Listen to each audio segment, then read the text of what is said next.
क्या कहती हैं? कंफ्लिक्टिंग स्टेटमेंट सामने आ रही हैं। राना सनाउल्लाह साहब कुछ और कह रहे हैं और ख्वाजा आसिफ साहब जो इंटरव्यू दे रहे हैं उसमें कुछ और बात सामने आ रही है और इलेक्शन कमीशन के अपने तहफ़्फ़ुज़ात हैं। होगा क्या? देखिए, अगर मैं भी राना सनाउल्लाह साहब की तरह एक ही लफ्ज़ पे इक्तफ़ा करूँ बोलने में, तो वो मेरा जवाब है कॉम्प्लिकेटेड। इट्स वेरी कॉम्प्लिकेटेड, क्योंकि ये जो टूल दे रहे हैं इलेक्शंस को अगले साल तक पुश करना चाह रहे हैं, इसकी वजूहात क्या है वो हम सबको पता है। आज जाते जाते उन्होंने 20 रुपये पेट्रोल भी बढ़ा दिया, डीजल भी बढ़ा दिया, इसकी कीमतें भी बढ़ा दी हैं। इसका मतलब यही होता है कि हम इलेक्शन में तो नहीं जा रहे, क्योंकि आप ये पार्टिंग गिफ्ट में इस तरह की तो आप पार्टिंग गिफ्ट नहीं देते, क्योंकि जिन्होंने आपको वापस लाना होता है ऐवान में, उनके वोट पर जब आप डिपेंड करते हैं तो आप इस तरह के फैसले नहीं करके जाया करते।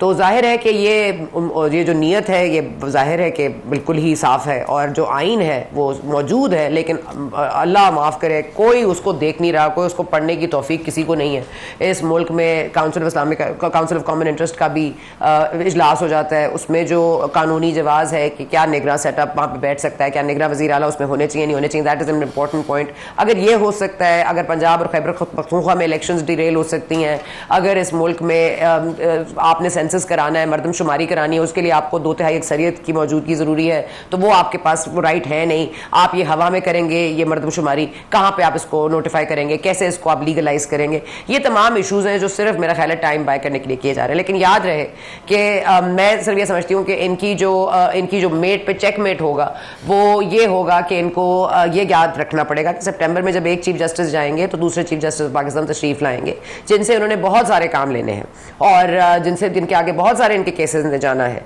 सिर्फ पाकिस्तान तहरीक इंसाफ के चेयरमैन की ना अहली बहस नहीं होगी, अभी तो किसी की ना अहली को रिवर्स भी करना है, अभी तो किसी ने वापस सियासत में भी आना है, अभी तो इलेक्शन इंतखाबात के लिए जो पॉलिटिकल गार्नरिंग है वो भी होनी है, अभी तो बहुत मामला पड़े हैं। तो मेरा नहीं ख्याल कि अगर तो ये सुप्रीम कोर्ट में जाते हैं इस वक्त के चीफ जस्टिस के पास ये कोर्ट केस जाता है तो उसको बाहर फेंक देंगे, और अगर आने वाले चीफ जस्टिस के पास जाता है तो फिर भी एक बड़ा इफीसा आपको एक बड़ा सेफ खेलना पड़ेगा, क्योंकि आप उनके भी रॉन्ग साइड पे नहीं स्टेप कर सकते। तो मुझे नहीं लगता इनको ये ज्यादा सोच रहे हैं, क्योंकि ये अपने फौरी तौर पर मफाद देखते हैं, आगे की सोचते नहीं है। मायोपिक व्यू पॉइंट है इन सियासतदानों का। ये तकरीरें तो कर सकते हैं कि वो हमारे खिलाफ साजिश कर गया, वो हमारे खिलाफ साजिश कर गया, लेकिन उस नाम जो वो फ्रिवलसली लेते हैं उस नाम पर कोई अमल तो करें। किसी एक बंदे को तो भी पकड़ के दिखा दें जिनके बार बार नाम लिए जाते हैं कि उन्होंने ये कर दिया, उन्होंने ये कर दिया। आज भी बिलावल भुट्टो साहब का ये डिस्कस हो रहा है कि जी उन्होंने कह दिया कि हमारे जो वालिदैन हैं, जो हमारे जो बाप हैं, जो पार्टी में मौजूद हैं, जिन्होंने ये फैसले किए और जिस तरह की सियासत की रविश रखी गई है, वो अगले 30 साल जो है मरियम और उनके लिए बहुत खतरनाक साबित होगी। तो मरियम और उनका जो है अगले 30 साल इस पाकिस्तान को रूल करने का प्लान मतलब इन प्लेस है अल्हम्दुलिल्लाह।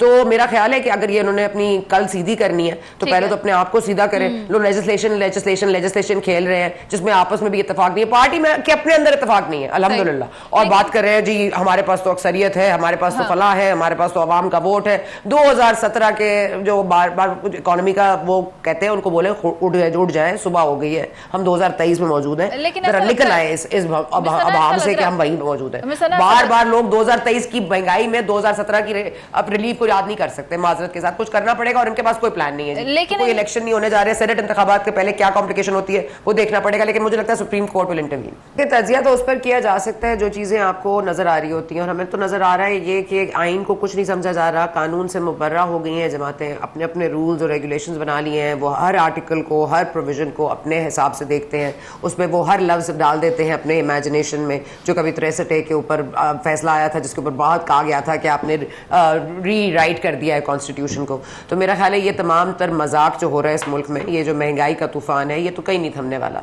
और देखिए उस वक्त से डरिए कि आप इलेक्शन करवा दें और वोटर कोई ना निकले, उस वक्त से भी डरे जब इलेक्शन को नल एंड वॉइड करार दे दिया जाएगा। जो अवाम के साथ कर रहे हैं उन्होंने आपको वोट देने निकलना है, आप अगर बल्ले का निशान भी बाहर कर दें, आप चेयरमैन PTI को भी बाहर कर दें, और फिर आप ये महंगाई भी दे दें, फिर आप नवाज शरीफ को भी वापस ले आएँ, फिर आप तमाम तर मामलात कर लें, लेकिन आप हाथ ना लगाएं उनका जिनका आप नाम लेते रहे हैं। कभी किसी जलसे में निकल गया, कभी कहीं निकल गया, आज तक हम सुन रहे हैं जी वो फलां जनरल पाशा थे, वो फलां जनरल ज़हीरुल इस्लाम ने पार्टी बनाई, वो फलां जनरल राइड शरीफ के टाइम पर 2014 में धरना दिया गया, इस हुकूमत के खिलाफ पिछली हुकूमत के खिलाफ अकामाल पर निकाला डाला गया, पनामा का केस बनाया गया, खान साहब को खोसा साहब ने कहा जाए, भाई कोई एक बंदा तो ट्राई करके दिखा दो मुझे, कोई एक बंदा तो कानून के कटहरे में लाके दिखा दो मुझे। अगर आप लोगों ने इकट्ठा होना है, यूनिटी होती है किसी के खिलाफ, आप लोगों ने यूनाइटेड भी होना है, तो खिलाफ आपको कौन है, आपने तो उसको फेस ही नहीं करना। आप खिदमत में सबसे आगे निकलना चाहते हैं तो फिर आप निकलिए। ये इदारों को साथ लेकर चलना और उनकी ताबेदारी करना दो डिफरेंट चीजें हैं। आप, मैं नहीं कहती इदारों से कोई क्लैश होना चाहिए, इदारों को बिल्कुल इस हर चीज में से होनी चाहिए, लेकिन कितनी से होनी चाहिए? डिक्टेशन होनी चाहिए या आपकी कोई खुद होनी चाहिए? देखिए हम एक्सपेरिमेंट कर चुके हैं कि अपनी मर्जी का बंदा ले आओ, अपनी मर्जी की मीडिया पॉलिसी ले आओ, अपनी मर्जी का पेमरा का गवर्नमेंट का एक्ट ले आओ, अपनी मर्जी पे मीडिया को ब्लैक एंड ब्लू कर दो, अपनी मर्जी से लोगों को उठा लो, अपनी मर्जी से इकोनॉमी को चलाओ, अपनी मर्जी का माशी एक्सपर्ट ले आओ। फिर क्यों नहीं मुल्क चला? उस वक्त तो सब कुछ आपके साथ था ना, आपको सब कुछ मिला था, फिर क्यों नहीं चला मुल्क? तो देखिए ये इलेक्शन बिल्कुल जरूरी है, क्लैरिटी के लिए जरूरी है, लेकिन प्लीज उस वक्त से डरिए जब इलेक्शन कॉल हो जाएगा और अवाम नहीं निकलेगी और उस इलेक्शन को कोई नहीं मानेगा। कोई जाके ये नहीं कहेगा कि मेरी जमात ने वोट ले लिए या उसकी जमात ने मेरे छीन लिए, रेगिंग होगी, आरटीएस बैठ गया। लोग वोट नहीं डालेंगे, वोटर टर्नआउट इतना होगा कि वो इलेक्शन नहीं माना जाएगा। फिर आप क्या कर लेंगे जी? फिर आप क्या करेंगे? आप कुछ नहीं कर सकते। इस मुल्क में कोई कानून, कोई आइन नहीं रह गया और इन्होंने मजाक बना दिया, तो मेरा तज्जिया भी मजाक की तरह उड़ा दे, क्योंकि ये तो पूरी आइन को इन्होंने उड़ा दिया, तो तज्जिए को भी उड़ा दे। लेकिन